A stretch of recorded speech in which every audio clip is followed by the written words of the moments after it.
किछि नुआ शिखिबा किछि नुआ जानिबा किंतु बुझिबा पढ़िबा एवं प्रयोग करिबा सेटा हेउची ओडिया पाठशालार प्रचेष्टा। आपण मानंकु समस्तंकु स्वागत ओडिया पाठशाला को चलंतु।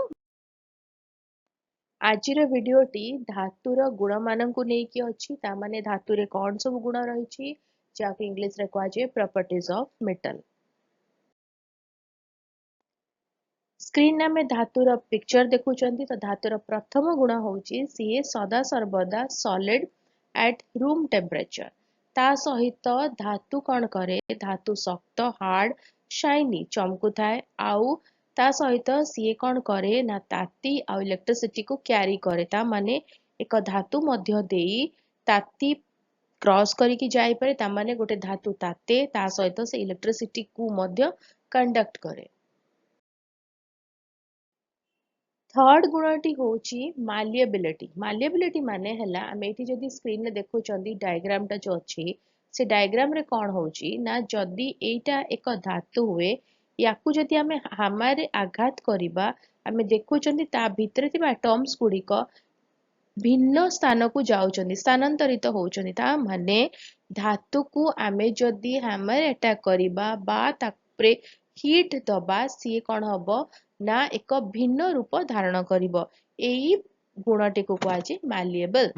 ता सहित धातुर आउ एक कैरेक्टर होची सी होची डक्टाइल।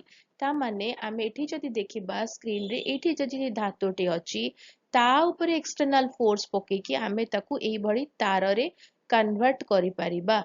तो जेहेतु एक धातु भितरे मालिएबिलिटी आ डक्टिलिटी थाए तेणु आमे एक धातु रे एक्सटर्नल फोर्स देई आमे कोन करती ताकू विभिन्न रूप रे परिवर्तन करंती।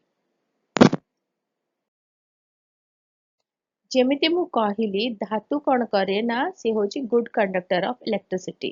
तो एठी आमे देखिबा पिक्चर रे देखिबा कि कोन अछि ना आमे देखुचंती कि जो धातु अछि से किछि चार्ज कैरी करिछि। आमे देखुचंती ना चार्ज कैरी करिकि से गोटे जगह आ गोटे जगह को मूव करूछि। तो ता माने ए जो ब्लू ब्लू साइन गुडी को अछि एटा होछि इलेक्ट्रिसिटी से कैरी करूछि और गोटिए जगह रु जाई जाई कि से पटे बाहरुछि। ता माने पदार्थ गुडी को चार्ज कैरी करंती जोथि पई कि ए माने होचोदी गुड कंडक्टर ऑफ इलेक्ट्रिसिटी।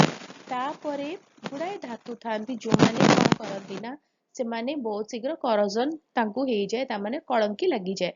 एटा हमें देखुचंदी ए धातुटी कलंकित अछि किंतु ए धातु रे कलंकी लागि नाही जे भली भाबरे एल्युमिनियम।